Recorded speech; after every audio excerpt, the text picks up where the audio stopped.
You will never be able to tell that under the hood of this multicolored, mismatched, junky looking Silverado sits a 1500 horsepower, twin turbocharged power plant that's going to make this the ultimate sleeper.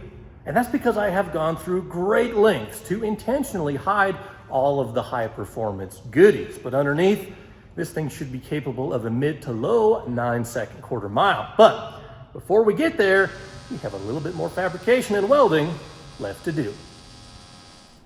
Before we get to the action, I gotta give a shout out to the sponsor of today's video, LastFit. Now, LastFit has been a great partner with the channel, and we already have their LED headlamps, LED fog lamps, and floor liners installed on the 03 drag truck. But today, we're gonna be doing a quick and easy LED lighting upgrade on the daily driver. Now, this is the Denali package, so it already has the full LEDs from the factory up front. Can't really change anything up there, but out back, there are a few much needed upgrades that we're gonna be installing. So I went to LastFit and grabbed a couple of parts. We have some LED lamps for the third brake light. That's actually this one, they're red. We have some LED lamps for the cargo light. And then finally, the one that I'm looking forward to most, we have a reverse light upgrade because these guys here, they're pretty much useless. It could not be any easier to install the LastFit LEDs. I mean, it's literally a plug and play installation. They're not polarity specific, they're CAN bus ready, which means there's gonna be no error messages on the dashboard, no need for extra resistors, just plug it in and go. But of course, the real reason why anyone is gonna install an LED upgrade is because of how bright they are. I mean, just check out this before and after comparison. It is insane how much brighter the LastFit LEDs are. So to get a similar lighting upgrade for your car or truck, check out LastFit. I'll have some links in the description below for the products that we use today. But don't forget, we've got a discount code. LT20 is gonna save you 20% off your order. Once again, that's code LT20. And thanks to LastFit for sponsoring today's video.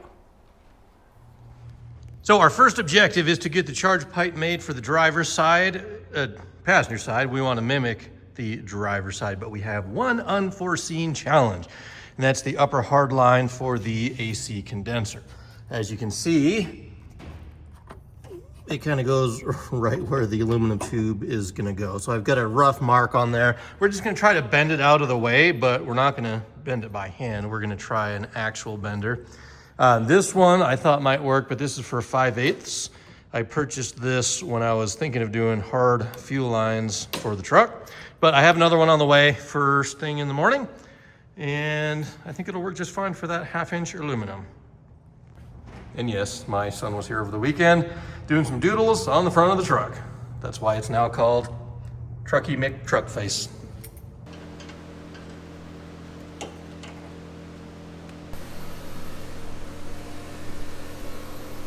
So this is kind of a one-shot deal, but I've made a few marks on here, which probably only makes sense to me, but let's see what we can do.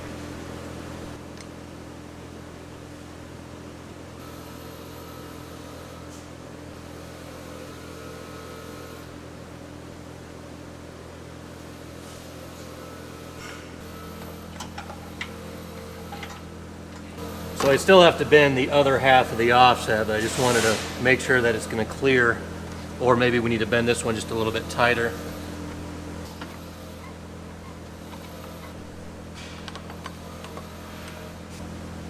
So that kind of clears now.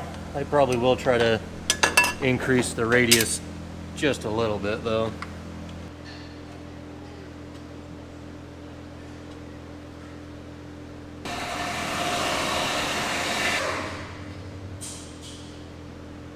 All right, here goes nothing.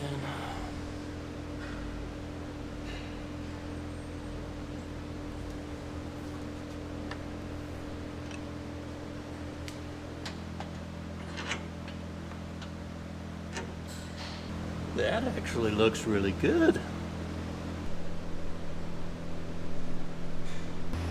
With the AC line taken care of, we now have a wee itty bitty problem. I may not have ordered enough materials to get this side done. I got the same thing I used on the driver's side. I used this little offset jog and I used a 180. And I do have a few odd scraps left, but the problem or the first part of the problem is this. It's about a 35 or a 40 degree bend to make the offset, and it's not quite gonna do what we need because I can't rotate the turbo up any higher. I don't want to, but the same offset isn't gonna work as easily or luckily as it did over there. So that means this is gonna have to be made up of some of this, which means I have less of this to do that. So we're just gonna jump right in and fingers crossed we have enough. If not, I mean, not the end of the world, just have to order some more. But I'm feeling lucky today. All right, we have the pipe marked, and this is pretty much a one-shot deal for this whole side. Fingers crossed.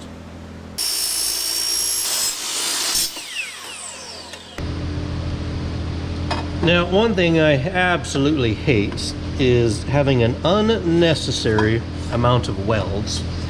Now, when I did this, I could have had, say, a bend here, and then an extra piece in the middle, and so there's 2 welds, but I kind of planned ahead a little bit, and now all I have to do is trim the other half of the 180 here, and then we'll have only 1 weld joint, which makes me happy.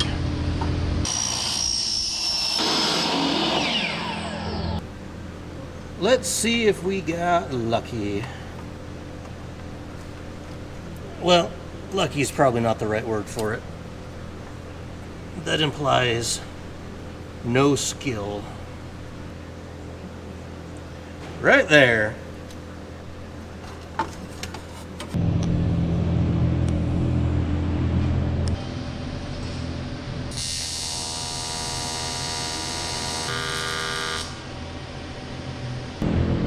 Now this piece, even though we have cut and welded it, this is the entirety of the 180 bend. And that right there is all I have to trim off the end, theoretically. If I mess this up, I will not have enough pieces to do this the way I want.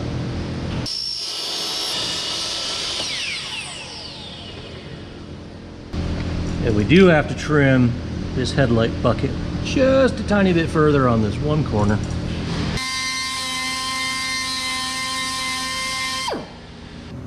Well, I had to bite the bullet and get a couple of fresh pieces of material. I had enough to do it. I just would have to weld together like 2 of these, kind of like that, but it wouldn't match. So I'm trying to do the exact same arrangement there as we're doing here.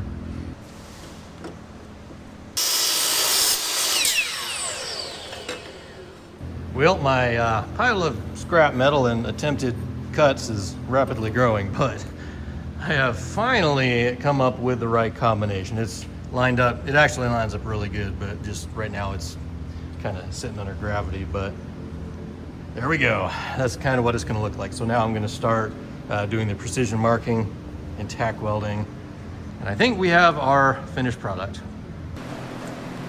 Tell ya, I'll be glad when this project is over, mainly because of the mess that it makes. Every time I cut one of these tubes, it's like shavings across the whole shop. Then I step on them, they get in my shoes, then I get in trouble at home because I forget to take off my shoes when I get in the house.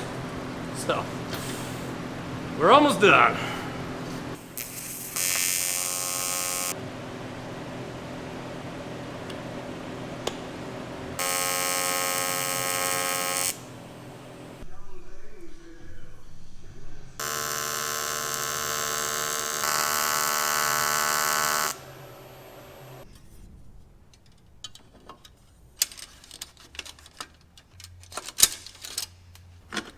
Oh my goodness.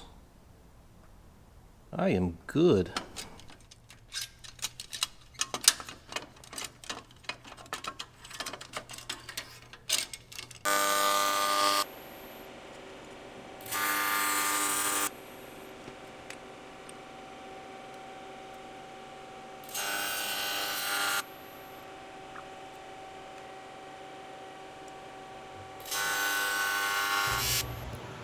You guys have any weird superstitions about projects and stuff? I'll show you one of mine. Like, we're on the final pipe for the charge pipe thing. Everything's pretty much set in stone. A few more things to weld, but these scraps, I don't want to put them away, and I don't want to clean up this mess until everything is 100% welded and installed. I don't know what it is, but to me that's like, I don't believe in luck, but it's kind of like bad luck if you put everything away before the job is done. So we'll clean up shortly, but that's hard for me because that little part of my brain says, clean the mess, clean the mess.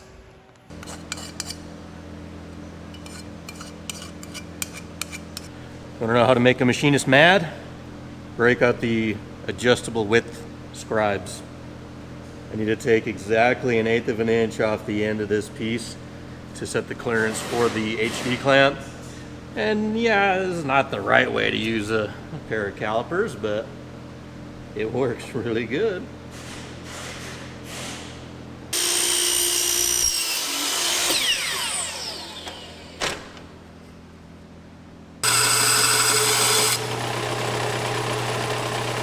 You know, I gotta say, this Harbor Freight belt sander has actually turned out to be way more useful than I could have hoped. Great purchase.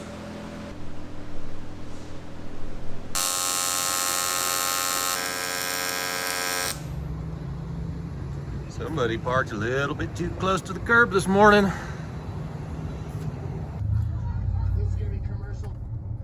All right, it's Thursday and today is going to be an amazing day because we're gonna finish the charge pipes on the turbo truck. It's only taken me like 2.5 weeks, but today it's gonna be done. So let's get it. Now we got both halves pretty much tacked up, but before we weld them together, I just want to do one final test fit, verify that the final alignment marks are still gonna be valid.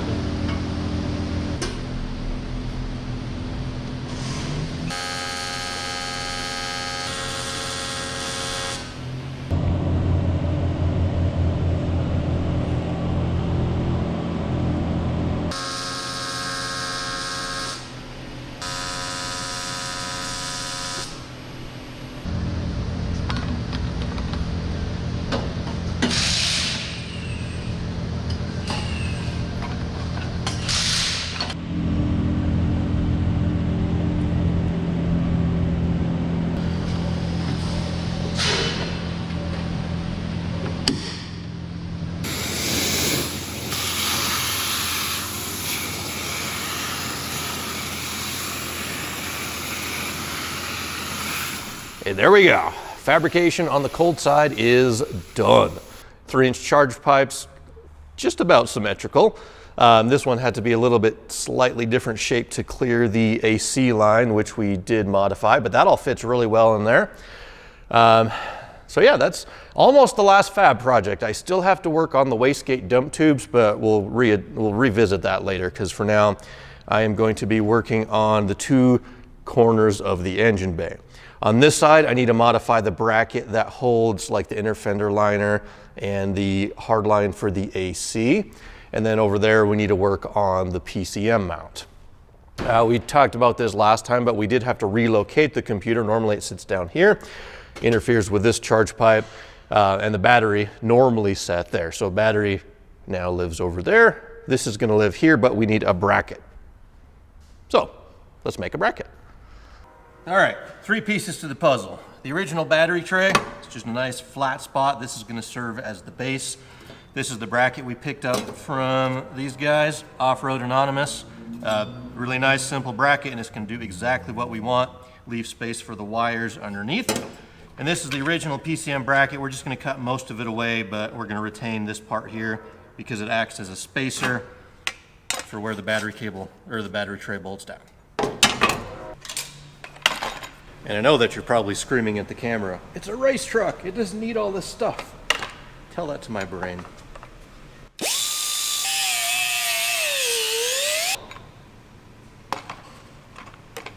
Ooh, that's hot. Wow, and it sticks to you too.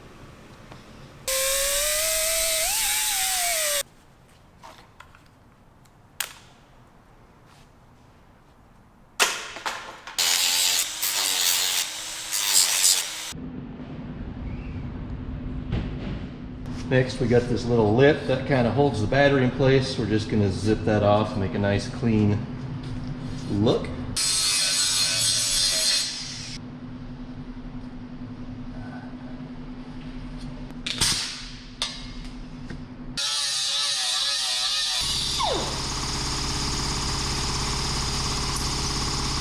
So we're just gonna trim off a little bit of the extra, call it ear, that sits on this corner. And in this corner, we gotta trim just a little bit to kind of match that little corner in there. But this is gonna be right on the money.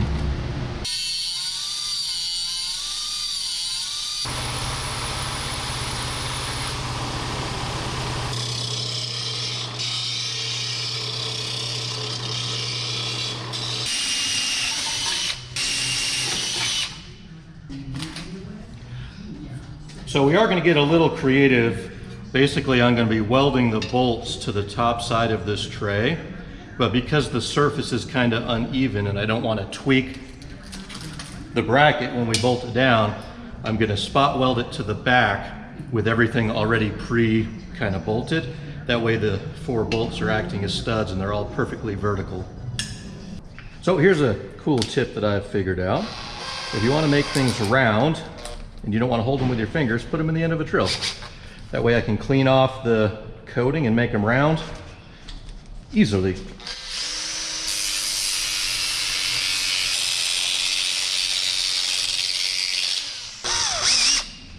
That's one weld-ready bolt.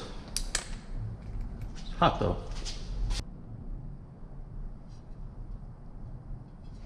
So now, all we have to do is put that on there and spot weld it.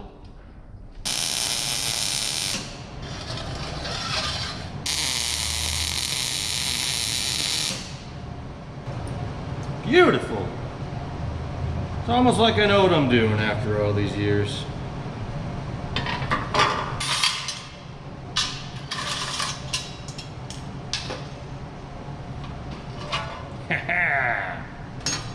Yes. So I am going to powder coat a lot of stuff that's under the hood, but stuff like this that I kind of want to get installed and get in its place, we're just going to hit it with the Steel It stuff. It's really good paint coating.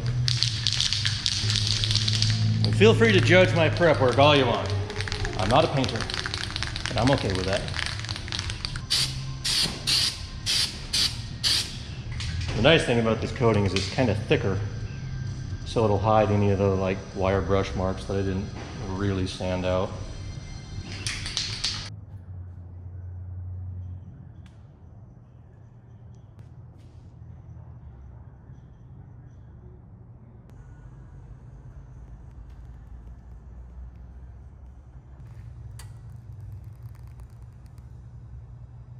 To me, it's the small details that can completely make or break an entire build. And sometimes you got to work for those details and it takes a lot of effort, and other times it just falls into place. With the PCM, for example, it is so perfect and lucky how this worked out. I mean, we only moved it from down here to up here, but the bracket, the battery tray, everything, it fits so perfect, and it makes my brain so happy. I mean, there's just the right amount of slack in the harness. There's no funny twisting. There's no extra coiled up wires underneath. There's just the right amount of space back here between the washer bottle, the right amount of space on the side. We can put the stock fuse cover back on when we're done. It just worked out so perfect. Now, the engine harness, by comparison, it worked out very well, but the amount of effort it took to get there, it is so ridiculous. Because normally, as a quick aside, but normally the harness goes right here on top of where the turbo sits. And I've seen guys just stretch it out of the way and wrap it with heat tape or something, but instead, we rerouted everything. We went underneath the booster, and I still do I have slack to tuck it up and push it back a little bit. But anyway, we rerouted everything. But to do that, I had to lengthen literally every single wire in the harness. Not most of them, every single wire. All 8 injectors, all 8 coils, coolant temp, map sensor, cam sensor, crank sensor, everything got lengthened. But like I said, it's the details that get us there, and we have a lot more details to go, but it's the little moments like this that just make me stop and smile. Working on the passenger side bracket real quick. This is the chunk that we cut out to allow room for the pipe. And I cut a little low here just because there's a factory hole and it kind of would have been in the middle of it. So this was like the best, neatest looking design. And then I'm just gonna take some of this round bar, kind of weld it in sort of like that to restore some of the, I guess, rigidity of this piece.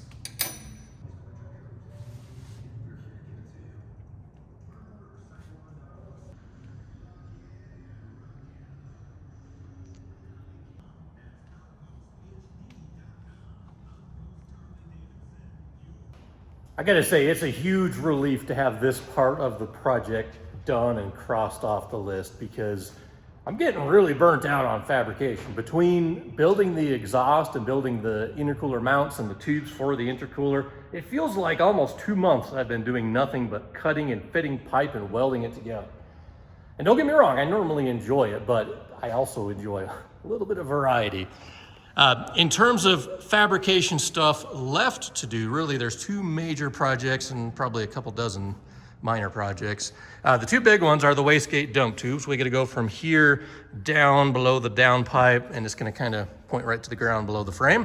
I got to build one of those for each side, and then there's a million other little, like over here I want to build a bracket to hold the oil feed line for the turbo and stuff like that. But we're gonna put the wastegate dump tube project kind of at the bottom of the list for a while, like I said, and we're gonna focus on some other stuff like plumbing up the wastegate, plumbing up the blow-off valves, finishing up the final cleanup and wrapping of the wire harness, getting the battery cables built. Once I do that, then we can start the engine, get the coolant system, going, just to make sure we don't have any leaks on any of the stuff that we built here for the turbos. And then we'll revisit the fab work, and I'll be probably more excited to do it by then. But we're making progress. Very, very happy still with how this has turned out. So thank you guys for watching. I do appreciate it. See you next time, and get out there in the garage and build something.